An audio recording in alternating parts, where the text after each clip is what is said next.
Hello students, मैं दिनेश कुमार देव, lecture biology. आज तीसरे टॉपिक के साथ में, तीसरी वीडियो के साथ में हम चल रहे अध्याय 8 का कोशिका संरचना एवं कार्य। हमने आपको पिछले टॉपिकों में, 2 टॉपिकों में कोशिका की परिभाषा और कोशिका सिद्धांत और विकास एवं उत्पत्ति के आधार पर कोशिकाओं के प्रकार के बारे में थोड़ा बताया था। तो हमने एक बार इसको दोबारा देखते हैं कि कोशिका खोज रॉबर्ट हुक द्वारा की गई थी 1665 में। कोशिका सिद्धांत स्लाइडेन एवं स्वान द्वारा दिया गया था 1838 और 39 में। इसके बाद में उत्पत्ति एवं विकास के आधार पर हम चर्चा कर रहे थे। विकास एवं यूँ लिखो, उत्पत्ति एवं विकास के आधार पर, उत्पत्ति एवं विकास के आधार पर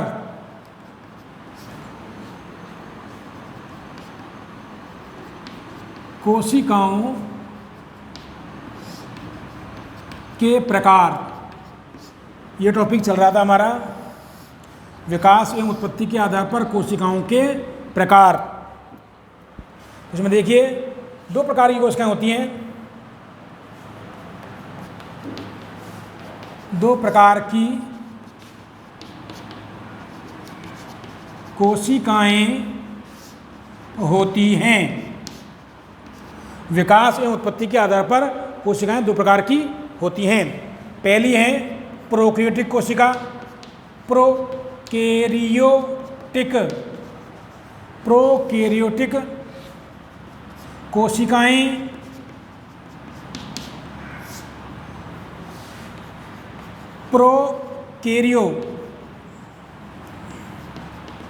प्रोकैरियोटिक सेल्स। और दूसरी है बेटा यूकैरियोटिक कोशिकाएं, यूकैरियोटिक कोशिकाएं, यूकैरियोटिक कोशिकाएं।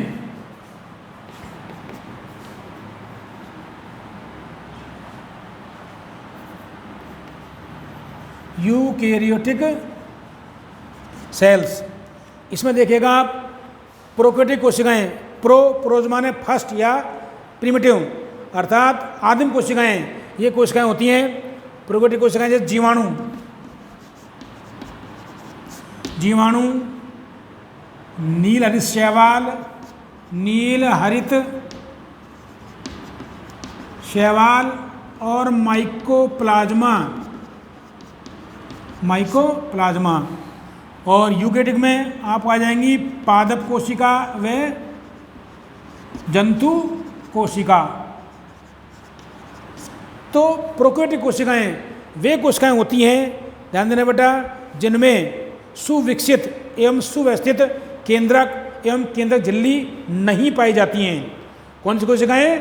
जिनमें सुव्यवस्थित केंद्रक एवं केंद्रक झिल्ली नहीं पाई जाती हैं, प्रोकैरियोटिक कोशिकाएं कहलाती हैं। ये सबसे प्राचीन कोशिकाएं हैं। प्रो मीन्स प्रिमिटिव में आदिम कोशिकाएं, पृथ्वी के विकास के दौरान उत्पन्न होने वाली कोशिकाएं। कौन सी है? जीवाणु, नील हरित शैवाल, इनको साइनोबैक्टीरिया बोलते हैं। नील हरित शैवाल को क्या बोलते हैं? साइनोबैक्टीरिया,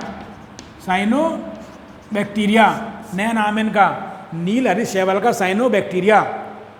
तो फिर है माइकोप्लाज्मा, दुनिया की सबसे छोटी कोशिका होती है माइकोप्लाज्मा। अब आता है आपको यूकैरियोटिक कोशिकाएं, ऐसी कोशिकाएं जिनमें सुव्यवस्थित एवं सुसंगठित केंद्रक एवं केंद्रक झिल्ली पाए जाते हैं और कोशिकांग पाए जाते हैं, यूकैरियोटिक कोशिकाएं कहलाती हैं। अर्थात इनमें आती है पादप और जंतु, ये विकसित कोशिकाएं होती हैं। तो मैं आपको इसकी परिभाषा दिखाता हूँ पहले, किसकी? प्रोकैरियोटिक कोशिकाओं की, फिर हम इनमें अंतर बताएंगे आपको।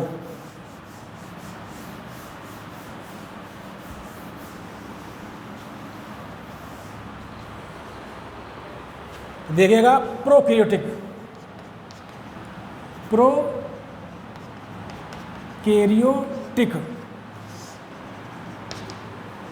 कोशिकाएं, वे कोशिकाएं जिनमें सुविकसित केंद्रक एवं केंद्रक झिल्ली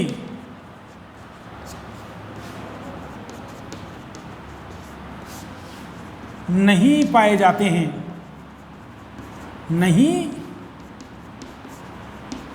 हैं, तो उन्हें प्रोकैरियोटिक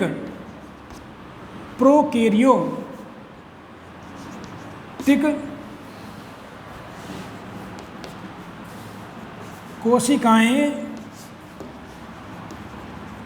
कहते हैं। कौन सी कोशिकाएं बेटा? वे कोशिकाएं जिनमें सुविकसित केंद्रक एवं केंद्रक झिल्ली नहीं पाए जाते हैं। अर्थात इनमें जो केंद्रक होता है वो कोशिका द्रव में या जो भी पदार्थ होगा कोशिका का उसमें बिखरा रहता है या कुंडलित रूप में रहता है, मतलब नग्न अवस्था में पाया जाता है। अर्थात इनमें केंद्रक नग्न अवस्था में पाया जाता है, जिसे क्या बोलते हैं? न्यूक्लियोइड या प्रोकैरियोन, या बोलते हैं उसको जीनोपोर, कई नामों से जानते हैं, मतलब नग्न केंद्रक, ध्यान देना। अर्थात इनमें केंद्रक नग्न केंद्रक पाया जाता है, नग्न अवस्था में होता है, मतलब झिल्ली रहित होता है केंद्रक, ध्यान देना। अर्थात उसमें बिखरा रहता है, मतलब जीव द्रव में।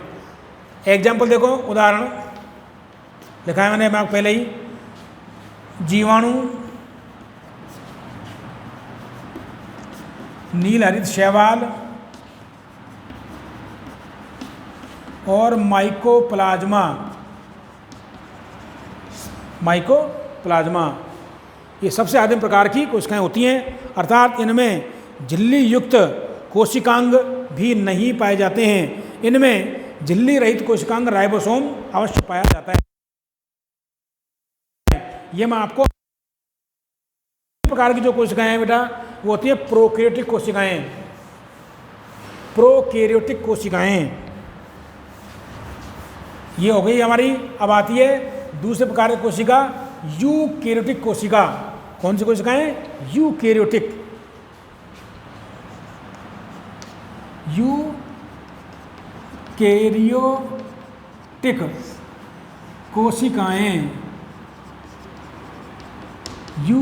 कोशिकाएं, इसे बोलते हैं ईयू। यू माने विकसित या वास्तविक केंद्रक, ट्रू।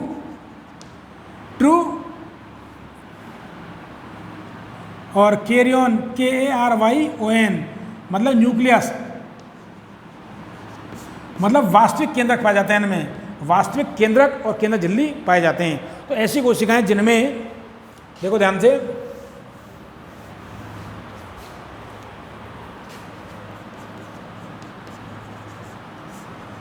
ऐसी कोशिकाएं जिनमें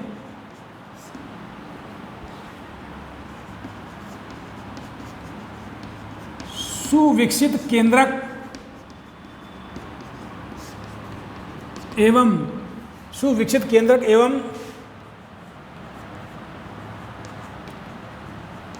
केंद्रक झिल्ली पाए जाते हैं, तो उन्हें यूकैरियोटिक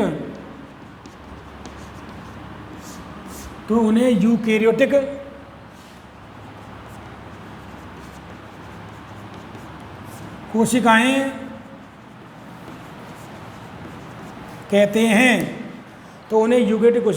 कहते हैं। अर्थात ऐसी कोशिकाएं जिनमें सुविकसित केंद्रक एवं केंद्रक झिल्ली पाई जाती हैं। सुविकसित कोशिकाएं या यूकैरियोटिक कोशिकाएं कहलाती हैं, मतलब सुविकसित केंद्रक एवं केंद्रक झिल्ली पाए जाते हैं, यूकैरियोटिक कोशिकाएं कहलाती हैं। अब देखिएगा इन कोशिकाओं में झिल्ली युक्त कोशिकांग जैसे हरितलवक, माइटोकॉन्ड्रिया, गोल्जिकाएँ और अंतःद्रव्यी जालिका, केंद्रक और रिक्तिका आदि पाए जाते हैं। जबकि प्रोकैरियोटिक कोशिकाओं में ये चीज़ें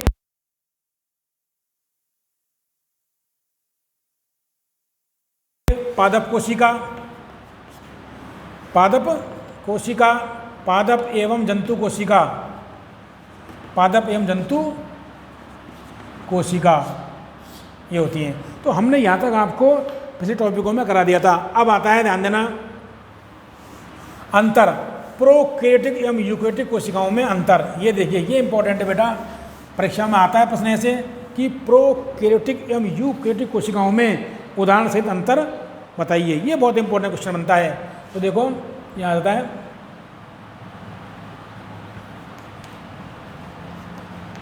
प्रोकैरियोटिक एवं यूकैरियोटिक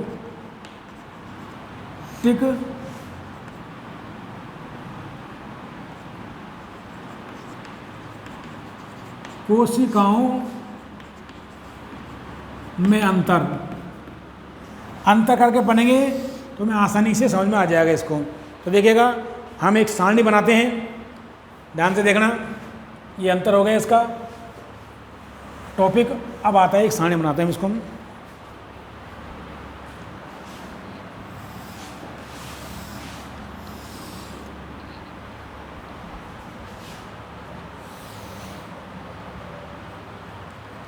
क्रम संख्या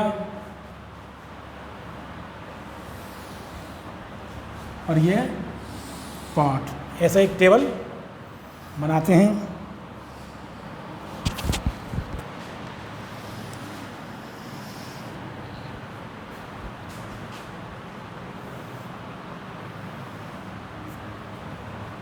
यहाँ जाएगा प्रोकैरियोटिक कोशिका,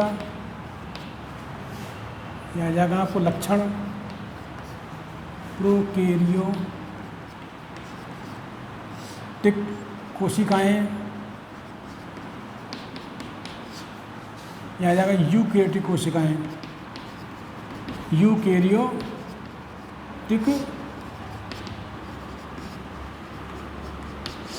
कोशिकाएं। जैसे सारणी बनाओ आप।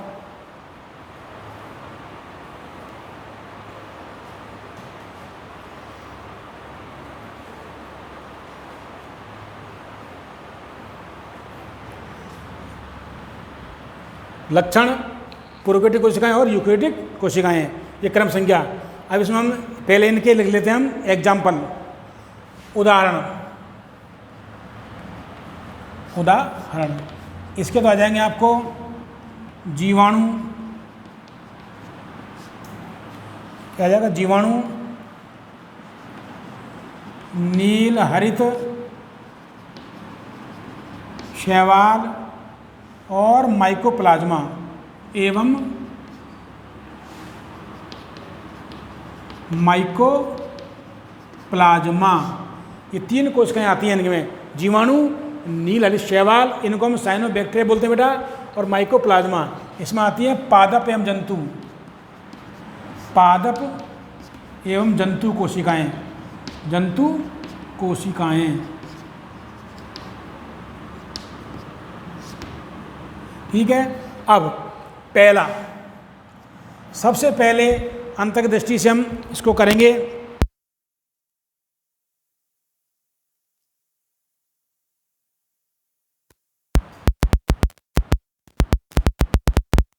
कोशिका भित्ति, इसे बोलते हैं शैलवाल। देखिए शैलवाल, तो देखो प्रोकैरियोटिक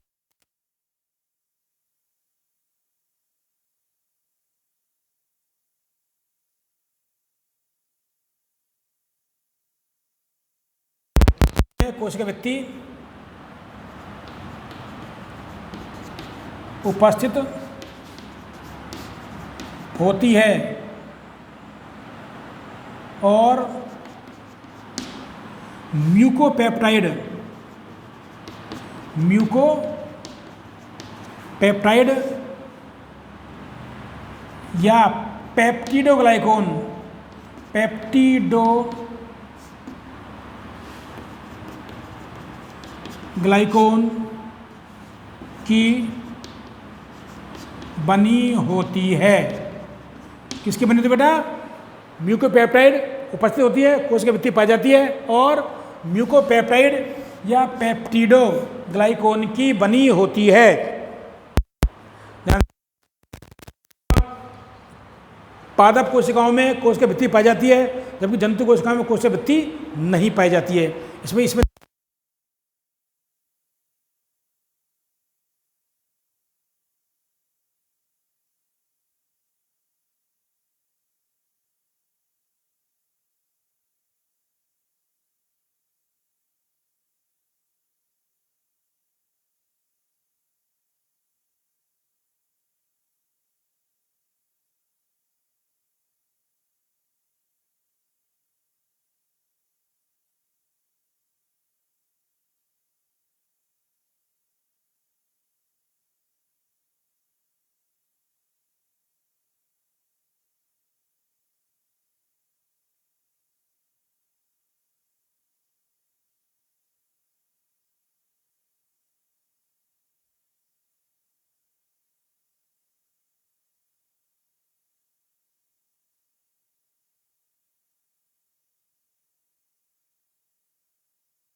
इनमें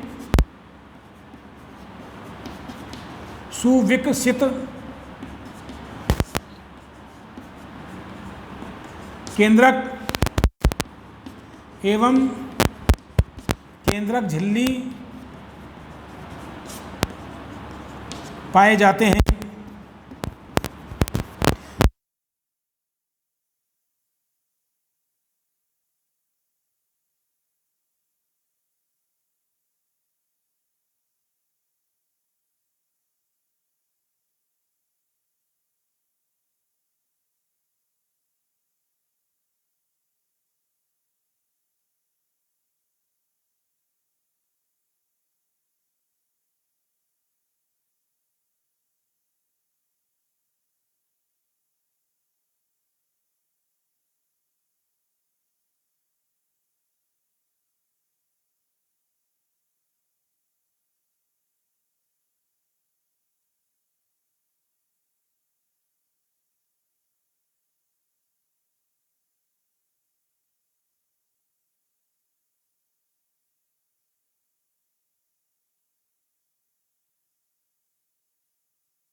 पादप कोशिकाओं में इनमें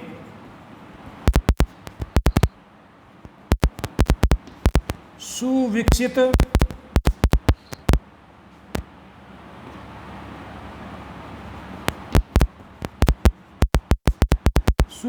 झिल्ली युक्त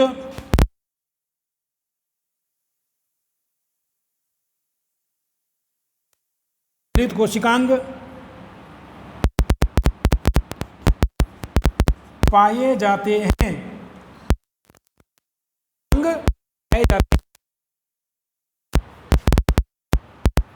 एक बार देख लें कि प्रोकैरियोटिक कोशिकाएं और यूकैरियोटिक कोशिकाओं में अंतर। तो देखो ये प्रश्न बहुत अच्छा आता है बेटा परीक्षा में। सबसे पहले एग्जाम्पल ये हमें पता होना चाहिए कि प्रोकैरियोटिक कोशिकाएं कौन कौन सी होती हैं और यूकैरियोटिक कोशिकाएं कौन कौन सी होती हैं। तो देखो प्रोकैरियोटिक कोशिकाओं में जीवाणु कोशिका, निगलित शैवाल एवं माइकोप्लाज्मा आती हैं, जबकि यूकैरियोटिक कोशिकाओं में पादप एवं जंतु कोशिकाएं आती हैं। इनमें कवक और शैवाल वगैरह भी आते हैं। तो देखो सबसे पहले जो लक्षण है इनका, लक्षण के अनुसार अध्ययन करेंगे हम। पहला है कोशिका भित्ति शैलवाल। तो कोशिका भित्ति वो होती है जो कोशिका के बाहर पाई जाती है, आवरण रूपी। तो इनमें ध्यान देना, जीवाणु में प्रकृति में सबसे पहले विकसित हुए हैं ये, तो इनको मतलब अनुकूलन है इनका ये एक तरह का। तो इनमें ध्यान देना उपस्थित होती है कोशिका भित्ति जीवाणुओं में होती है। और किसकी बनी होती है? म्यूकोपेप्टाइड या पेप्टिडोग्लाइकोन की बनी होती है। जबकि पादप कोशिकाओं में कोशिका भित्ति पाई जाती है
कोशिकाओं में, या यूं कह लीजिए यूकैरियोटिक कोशिकाओं में सुविकसित व केंद्र झिल्ली नहीं पाए जाते हैं। पाए जाते हैं। इनमें सुविकसित केंद्रक व केंद्र झिल्ली पाए जाते हैं, मतलब वेल डेवलप्ड केंद्रक और केंद्र झिल्ली। विकसित कोशिका